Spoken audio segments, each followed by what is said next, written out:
Good morning everyone, good morning, good morning, good morning, नमस्कार, सभी का स्वागत है हमारे चैनल अड्डा 24/7 जुडिशरी पे। चलिए, जब सब लोग आ ही चुके हो तो ये भी पता होगा कि आज 1 तारीख है। जी हाँ, 1 मई। तो पूरा 1 महीना बचा है आपके बिहार जुडिशरी एग्ज़ाम के लिए। अब बोलोगे सर 4 जून को पेपर है वो भी, अरे नहीं यार, उसे भूल जाओ, वो 2-3 दिन छोड़ दो। वो ऐसे ही निकल जाएगा ट्रैवलिंग में, फिर थोड़ा टेंशन में, थोड़े सेंटर को देखने में। तो 1 महीना है, प्रॉपर 1 मंथ का टाइम है जो दोबारा वापस नहीं आएगा। ये टाइम दोबारा वापस नहीं आने वाला है, कुछ कर लो। और ये एग्ज़ाम कब आएगा? देखो, यूपीएससी होता है, स्टेट सर्विस कमीशन होते हैं, उनके एग्ज़ाम्स होता है कि हाँ, हर ईयर दे कम एनुअली, हर साल आता है। जुडिशरी एक ऐसा प्रेस्टिजियस जॉब है जिसकी कोई सर्टेनिटी नहीं है, ठीक है? और जो चीज़ों की सर्टेनिटी नहीं होती है, उन चीज़ों पे मेहनत ज़्यादा करनी चाहिए। क्योंकि जब पता है कि एग्ज़ाम अभी नहीं आ रहा है, 2024 में शायद आए या ना आए, तो 2023 में डंके की चोट पे फुल पावर मेहनत करो। बोलते हैं ना कि आर या पार, बिल्कुल आर या पार मेहनत करनी है।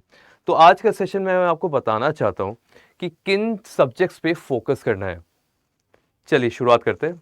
सो welcome all, welcome to our channel. And जब आ ही चुके हो तो सेशन को लाइक और शेयर ज़रूर कर देना।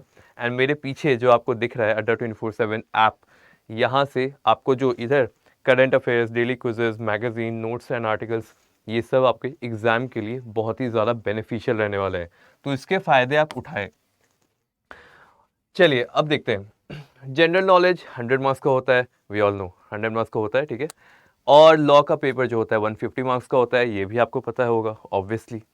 अगर मेंस में आपको जाना है, mains to be selected for the mains, आपको कम से कम 45% स्कोर करना पड़ेगा। वो तो करना ही पड़ेगा, कट ऑफ इतना रहेगा तो 45% से तो अबव रहना ही रहना है, ये भी ठीक है। अब देखिए, प्रीवियस ईयर का कट ऑफ देख लो एक बार, ताकि आपको आइडिया रहे कि क्या कट ऑफ हो सकता है इस बार। प्रीवियस ईयर मुझे जहाँ तक याद है, 31st बिहार जुडिशरी में 221 सीट थे, 221, और कट ऑफ था 160 थी 170, 38 में 150 से 160, और 29 में 150 से 160, तो 10 मार्क्स तो बढ़ गया। 10 मार्क्स ऐसे ही बढ़ा लो। 170 से 180 तो रहने ही वाला है, कंफर्म है।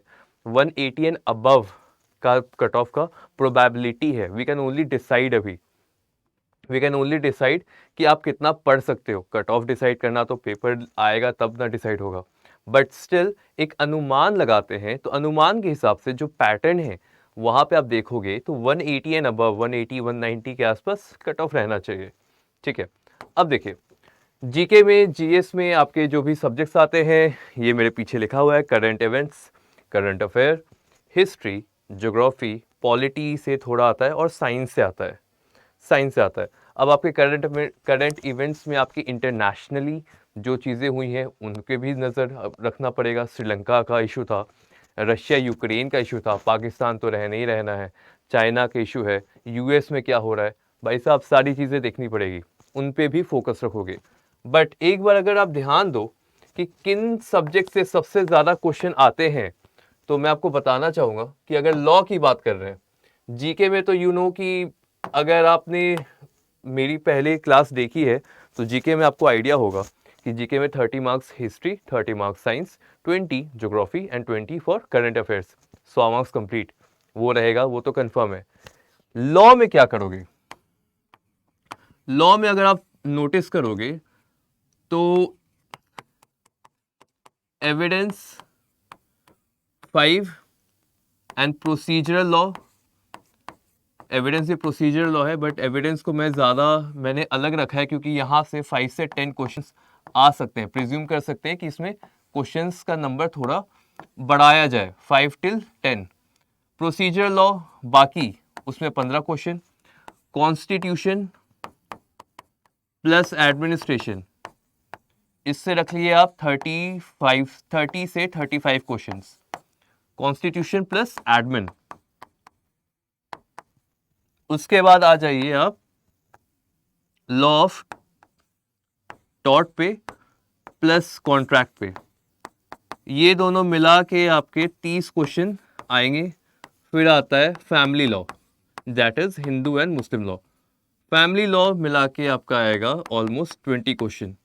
20 30 50, 50 30 80, 80 एंड 30, 110, 110 क्वेश्चन ये नीचे दिए गए सब्जेक्ट से आउट ऑफ 150, 110 क्वेश्चंस ये नीचे जो जो मैंने लिखे हैं सब्जेक्ट्स उनसे ही आ जाएंगे।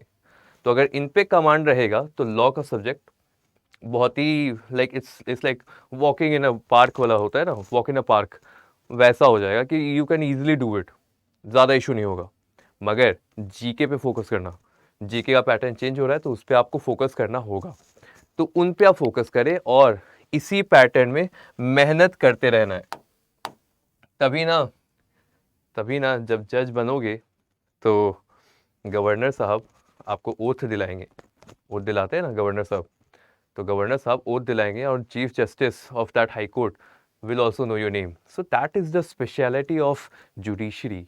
You can be a command, you can be a organ of government, you can serve the society as well as preserve it. So do not let this movement slip away. Do not let this moment slip away. It's very precious. Conserve it, save yourself और मेहनत करते रहिए। आज के लिए बस इतना ही, धन्यवाद।